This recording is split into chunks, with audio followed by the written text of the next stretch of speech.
శ్రోతలందరికీ నమస్కారం అండి. దివ్య చెప్తున్న కథలకు స్వాగతం. నా ఛానల్లో కథలు మీకు నచ్చినట్లయితే తప్పకుండా సబ్స్క్రైబ్ చేసి లైక్ చేస్తారని నేను ఆశిస్తున్నాను.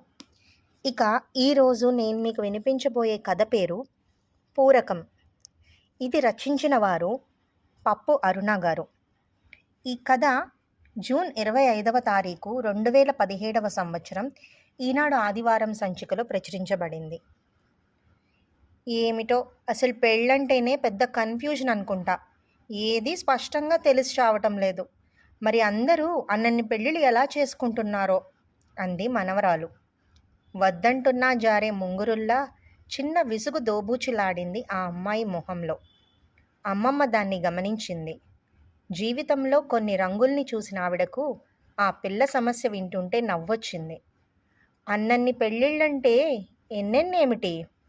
ఒక్కోరు ఒక్కొక్కటే కదా చేసుకుంటున్నది అడిగింది ఆవిడ తమాషాగా. నీతో అదే ఇబ్బంది అమ్మమ్మ. ఒక్క పెళ్లితోనే వేగలేక చస్తున్నారు జనాలు. ఇంకా ఎన్ని చేసుకుంటారేమిటి? మరిప్పుడు నువ్వేగా బోల్డ్ పెళ్ళిళ్ళు అన్నది. నువ్వన్న మాటే నీకే గుర్తుండకపోతే ఎలా?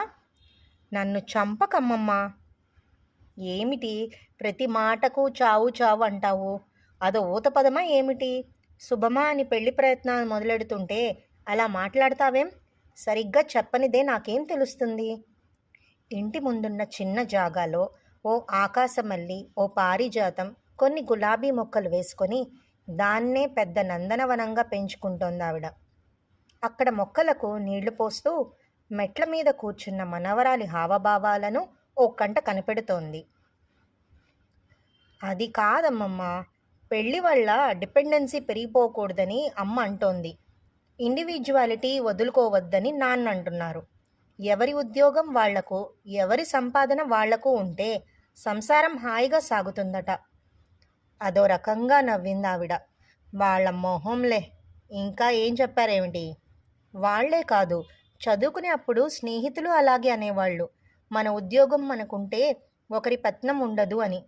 కాలేజీలో లెక్చరర్లంతా పదే పదే చెప్పేవాళ్ళు, మీరంతా మీ కాళ్ల మీద నిలబడాలమ్మా అని. అందుకే కదా అంత కష్టపడి చదివి అంత పోటీలో నెగ్గి ఉద్యోగాల్లో చేరడం. ఇక ఆఫీస్లో కొలీగ్స్ అదే మాట అంటారు. మొన్న ఈ మధ్య మాకు మోటివేషన్ ఇవ్వడానికి ఒక ఆయన వచ్చారులే. ఆయన కూడా అదే మాట. ప్రతి మనిషి శక్తిమంతుడేనట. ఏం కావాలన్నా సాధించుకోగలడట. ఎవరి మీద ఆధారపడనవసరం లేదట. నవ్వొచ్చింది అమ్మమ్మకు. ఏ వైపు నడిపిస్తున్నారు యువతరాన్ని ఈ మాటలతో? మరింకేం, ఎవరి పని వాళ్ళకి ఇచ్చేస్తే చాలు కదా. ఎవరికి వారు ఆ కంప్యూటర్ల ముందు టిక్కు టిక్కులాడించుకుంటూ పని చేసుకుంటారు. టీములు, టీమ్ స్పిరిట్లు ఇవన్నీ అనవసరం కదా. ఎవడి బాక్స్ వాడు తినేసి ఇంటికొచ్చేస్తే సరి. అంతా మీ నాన్న పద్ధతిలోనే వెళ్తోంది ప్రపంచం. మనవరాలికి కోపం వచ్చింది.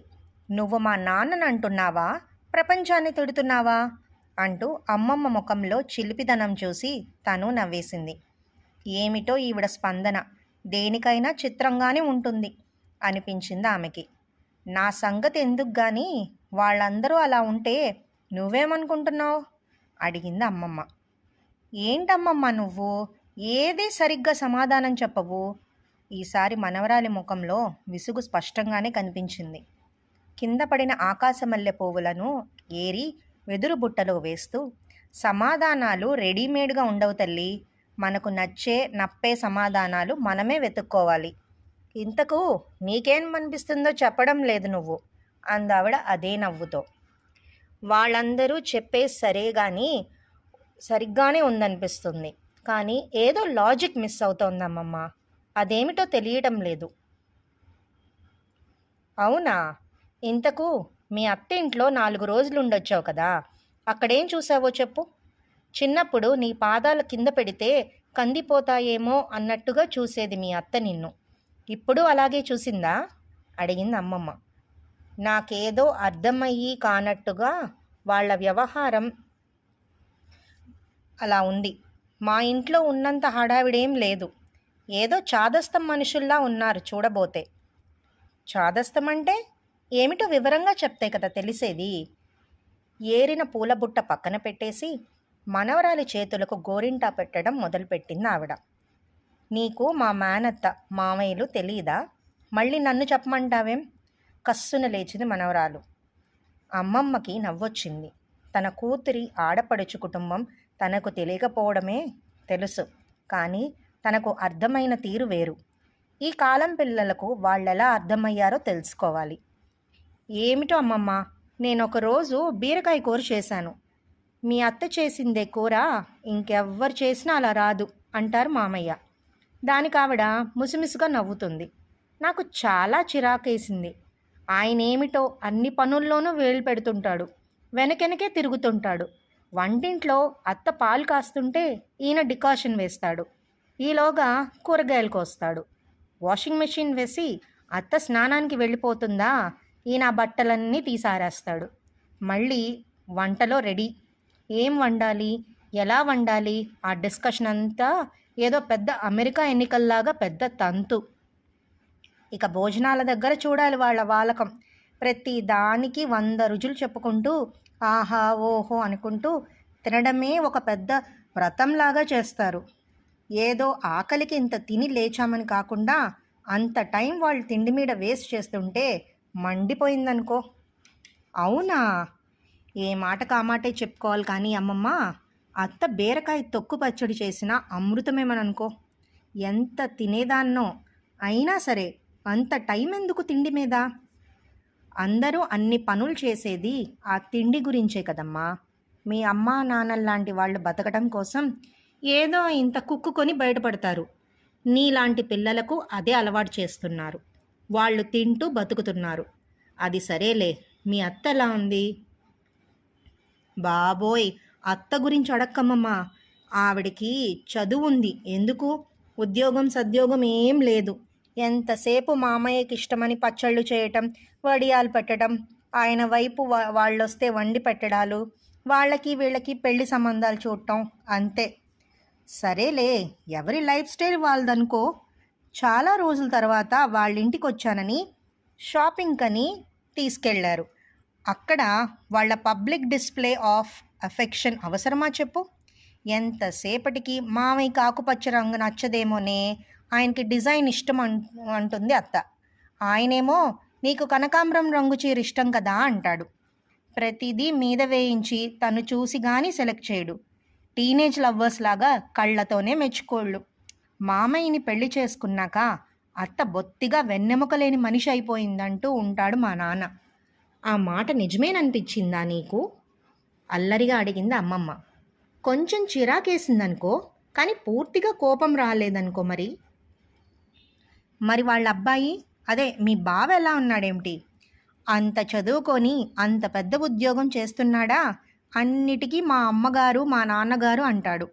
నేనే నయం, నచ్చిన బట్టలు కొనుక్కొని వస్తాను. అతను మాత్రం ఒక్క టీషర్ట్ కొనడానికి ఇది బాగుందా ఇది బాగుందా అని 10 సార్లు అడుగుతాడు. ఇక చేసుకోబోయే పిల్ల గురించి ఎన్నిసార్లు అడుగుతాడో ఏమిటో. విరగబడి నవ్వింది మనవరాలు. మొత్తం మీద నీకు నచ్చలేదన్నమాట. బావని కాకుండా విదేశీ మల్టీనేషనల్ కార్పొరేట్ ప్రొఫెషనల్నే పెళ్లి చేసుకుంటావన్నమాట. ఉడికించింది పెద్దావిడ. అది కాదమ్మమ్మ, మన ఇంట్లో ఏదో ఉంది, వాళ్ళ ఇంట్లో ఏదో ఉంది. కొన్నిసార్లు ఇది బాగున్నట్టు అనిపిస్తుంది, కొన్నిసార్లు అది బాగున్నట్టు అనిపిస్తుంది. అదేమిటో అర్థం కావడం లేదు అంటున్న మనవరాలి మనసును చదవగలిగింది ఆవిడ. కానీ మనసుకు హత్తుకునేటట్లు ఈ పిల్లకు చెప్పడం ఎలాగోలా చెప్పాలి. కూతురు పోగొట్టుకున్న జీవితం మనవరాలి పోగొట్టుకోకూడదు. అది సరే, ఫేస్బుక్లో వాట్సాప్లో అంతంతసేపు ఏం చేస్తుంటావు నువ్వు? షేరింగ్ అమ్మమ్మ. మనం ఎక్కడికి వెళ్ళినా, ఏం తిన్నా, ఏం చేసినా ఫ్రెండ్స్తో షేర్ చేస్తాం. వాళ్ళకి అవి నచ్చితే లైకులు కొడతారు, కామెంట్లు పెడతారు. దాంతో ఏమొస్తుంది? అదేమిటమ్మమ్మ అలాగంటావు? మనం షేర్ చేస్తే వాళ్ళు చూసి సంతోషిస్తే మనకు సంతోషం కదా. వాళ్ళ సంతోషం కోసమే నువ్వు షేర్ చేస్తున్నావన్నమాట. చిచి, అలా ఎందుకు చేస్తాం? మనకు నచ్చినవే చేస్తాం. కానీ మన ఫ్రెండ్స్తో పంచుకుంటే వాళ్ళకి నచ్చితే వాళ్ళు వాళ్ళ అభిప్రాయాలు చెప్తే బాగుంటుంది కదా. మరి మీ అత్త చీర కొనే ముందు మామయ్యకి చూపిస్తే మీ బావ టీషర్ట్ బాగుందా అని వాళ్ళ అమ్మా నాన్నలను అడిగితే చేసిన వంట బాగుందా లేదా అని ఒకరికొకరు చెప్పుకుంటే అదంతా షేరింగ్ కాదా? మనవరాలు నిశ్శబ్దమైపోయింది. ఏదో అర్థమవుతున్నట్టుగా ఉంది ఆమెకు. చూడు తల్లి, భార్యాభర్తలు ఒకరి మీద మరొకరు ఆధారపడటం తప్పన్నది మీ నాన్న సిద్ధాంతం. ఏ సంఘటనలో ఆయనలో ఆ భావాన్ని నాటాయో మనకు తెలియదు. పెళ్ళైన కొత్తలోనైనా కలిసి ఒక సినిమా చూసేవారు కాదు. హోటల్కి వెళితే ఎవరికి నచ్చిన ఐటెం వాళ్ళు ఆర్డర్ చేసుకోవాలి. తనకు నచ్చిన బట్టలు తాను కొనుక్కుంటాడు. మీ అమ్మకు నచ్చినవి మీ అమ్మ కొనుక్కోమనేవాడు. ఎవరి కారు వాళ్ళది, ఎవరి ఉద్యోగం వాళ్ళది, ఎవరి జీతాలు వాళ్ళవి, ఎవరి ఇన్స్టాల్మెంట్లు వాళ్ళవి. వెళ్ళే దారి ఒకటే అయినా సరే కలిసి వెళ్ళడానికి ఆయన ఇష్టపడడు. ఒకసారి దింపితే మరోసారి అలవాటైపోయి అడుగుతారనట. ఇంట్లో పనులంటావా, ఆయన బట్టలు ఆయన ఉతుక్కుంటాడు. వండి డైనింగ్ టేబుల్ మీద పెడితే తనకు నచ్చినప్పుడు తింటాడు. ఇద్దరూ కూర్చొని తినడం నేనైతే ఇప్పటిదాకా చూడలేదు. ఏదో పరుగు పందెంలో వెనకబడిపోకూడదన్నట్టు పరిగెత్తడమే అతని పని. తనతో పాటు మీ అమ్మని పరిగెత్తమన్నాడు. అదంతా నిజమే అయినా మా నాన్న గురించి నువ్వలా చెప్తుంటే నాకెందుకో నచ్చటం లేదమ్మమ్మ. మరి అమ్మ కూడా అలానే ఉంటుందిగా? ముందు అలా ఉండేది కాదు. తనకి నచ్చినవన్నీ అతనికి చెప్పాలని, అతనికి నచ్చినట్టు తాను ఉండాలని, ఇద్దరూ కలిసి కబుర్లు చెప్పుకొని వండుకొని తిని తిరిగి ఇలా ఏవో తీయటి ఊహలుంటాయి కదా, అవేవీ లేవని కొన్నాళ్ళు బాధపడింది. హాస్టల్లో రూమ్మేట్లతో ఉన్నట్టుగా ఉంది కానీ కుటుంబం అంటూ ఒకటి ఉన్నట్టు లేదమ్మా అంటూ చెప్పుకొని ఏడ్చేది. కానీ అలా మెలగకపోతే బంధమే తెగిపోతుందని నెమ్మదిగా మీ అమ్మ కూడా ఆయన దారిలోనే నడిచింది. నెల జీతం రాగానే లాక్కొని ఖర్చులకు 500 చేతిలో పెట్టే మగవాళ్ల కన్నా, దొంగతనంగా ఫోన్లు చెక్ చేసే వాళ్ళకన్నా, మాసిపోయిన బట్టలు బాత్రూముల్లోనే పడేసే వాళ్ళకన్నా, వంటకు 1006 వంకలు పెట్టి తిట్టేవాళ్లకన్నా ఈ పద్ధతి కాస్త నయమేలేమమ్మా అని సర్దుకుపోయింది. మరి అంతా బాగానే ఉందిగా అడిగింది మనవరాలు. అడిగాక తన ప్రశ్నలో వెలితేమిటో మెరుపు మెరిసినట్టు తెలిసింది ఆమెకి. ఒక వయసు తర్వాత జీవితం కొంత బాధ్యతను మోపుతుంది అమ్మలు. దానికోసమే తోడంటూ పెళ్లి చేసుకునేది. ఆ ప్రయాణంలో మంచి చెడు, కష్టం సుఖం, ఇష్టం అయిష్టం అన్నిటినీ చెరిసగం పంచుకుంటే ఎంత బాగుంటుందో ఊహించి చూడు. ఒంటరిగా లాగలేమా అంటే లాగుతాం, కానీ అదెంత కష్టమో ఆలోచించు. Inter dependency is higher value than independency అని అర్థం చేసుకుంటే బాగుంటుంది కదా. ఒకరితో కలవకుండా, ఒకరి సాయం లేకుండా బతుకు వెళ్ళడం అయ్యే పనేనా? ప్రపంచం అట్లా నడవగలదా చెప్పు? అది కాదమ్మమ్మ, వాళ్ళిద్దరూ తోకల్లాగా ఒకరి వెనక ఒకరు తిరుగుతుంటారు అస్తమానం. ఎందుకు బోర్ కొట్టదో మరి? కాస్తైనా స్పేస్ లేకుండా ఉండటమా పెళ్ళంటే? నేను అలాగనడం లేదు. ప్రతి బంధంలోనూ స్వేచ్ఛ ఉండాలి, స్పేస్ ఉండాలి. అప్పుడే అది ఆరోగ్యంగా ఎదుగుతుంది. భార్యాభర్తలే కాదు, ఎవరైనా ఇద్దరు మనుషులు కలిసి ఉండాలంటే అభిరుచుల్లో తేడాలను గుర్తించి గౌరవించాలి. అందుకే మీ అత్తకి ఇష్టమైనది కొనుక్కోమని మావయ్యకు నచ్చినదే చేయాలని అత్తయ్య ఆలోచిస్తున్నారు. అది స్వేచ్ఛ కాదంటావా? అంతేగాని ఎప్పటికీ ఎవరిష్టం వారిదేనంటూ రైలు పట్టాల్లా కలవకపోవడాన్ని స్పేస్ అంటారా? అసలు స్వేచ్ఛ, ఆధారపడడం రెండూ వ్యతిరేక విషయాలని ఎందుకు అంటుకుంటున్నావు? తీపి, పులుపు, ఉప్పు, కారం ఇవన్నీ ఒకదానితో ఒకటి వ్యతిరేకులా? పూరకాలు అని ఎందుకు అనుకోవు? ఒకటి ఇంకొక దాన్ని తగ్గించదమ్మలు, బ్యాలెన్స్ చేస్తుంది. అవి సరైన నిష్పత్తిలో పడితే బతుకు పండుతుంది. ఆ రెసిపీని మనమే జాగ్రత్తగా తయారు చేసుకోవాలి. ఎందుకో అమ్మమ్మ కళ్ళ నుంచి 2 నీటి బొట్లు జారి మనవరాలి చేతి మీద పడ్డాయి. అది చూసి మనవరాలి కళ్ళల్లోనూ నీళ్లు రాలాయి. ఇందాకన్నావే షేరింగ్ అని, మీ నాన్నకు ఆ రుచి తెలియదు, మీ అత్తమామలకు తెలుసు. కొడుక్కి దాన్ని నేర్పించారు. పరిగెత్తి పాలు తాగే కన్నా ప్రతి క్షణాన్ని పదిలపరుచుకోవటం ముఖ్యమనుకుంటే మీ బావను పెళ్లి చేసుకో. నీ డబ్బు, నీ ఇల్లు, నీ ఈఎంఐలు అనుకుంటావా? ఇవాళ రేపు అలాగనుకునే కుర్రాళ్ళు బోలెడు మంది ఉన్నారు. ఆ పైన నీ ఇష్టం. కళ్ళు తుడుచుకొని చెప్పింది అమ్మమ్మ. గజిబిజిగా ఉన్న లెక్కల సూత్రమేదో విడిపోయినట్టు తేటగా నవ్వింది మనవరాలు. శ్రోతలారా, ఈ కథలో మనవరాలి తల్లి తండ్రి ఒకే ఇంట్లో ఉంటున్నా కూడా ఏది వాళ్ళు కలిసి చెయ్యరు, వాళ్ళ అభిప్రాయాలని పంచుకోరు. ఎవరి ఇష్టమైనట్టు వాళ్ళు వెళ్తారు, ఎవరి ఇష్టమైన తిండి వాళ్ళు తింటారు, ఎవరికి ఇష్టమైన పని వాళ్ళు చేసుకుంటారే తప్పితే ఈ పని కలిసి చేద్దాం, కలిసి షాపింగ్ చేద్దాం అన్న ఉద్దేశమే లేదు వాళ్ళకి. మొదట్లో ఆ పిల్ల తల్లి చాలా బాధపడింది ఆవిడ భర్త ప్రవర్తనకి. ఎందుకు ఇలా చేస్తున్నాడు, ఏది కలిసి చేయడు అని. తర్వాత ఇంకా భార్యాభర్తలు అంటే ఒక విలువ ఉండాలి, ఆయన దారిలోనే నేను నడవాలి అని చెప్పేసి ఆయనకి నచ్చినట్టే ఆవిడ కూడా తన సొంతంగా తన పనులు చేసుకుంటాం మొదలుపెట్టింది.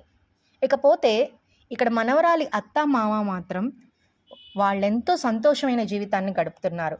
ఒకళ్ళ పనుల్లో ఒకళ్ళు షేర్ చేసుకుంటున్నారు, ఒకరి ఇష్టాలతో ఒకళ్ళు గౌరవించుకుంటున్నారు, ఆఖరికి తినే తిండి కూడా ప్రశాంతంగా ఆస్వాదిస్తూ తింటున్నారు. మొదట్లో ఆ మనవరాలికి ఇవన్నీ కొంచెం ఎబ్బెట్టుగా చిరాగ్గా అనిపించింది. ఎప్పుడైతే అమ్మమ్మ వాళ్ళ అమ్మా నాన్నకి అత్తామామకి మధ్య జీవితంలో ఉన్న తేడాలు చెప్పిందో అప్పుడు ఈ మనవరాలికి అర్థమైంది. అందుకే అంటారు షేరింగ్ ఈజ్ కేరింగ్ అని.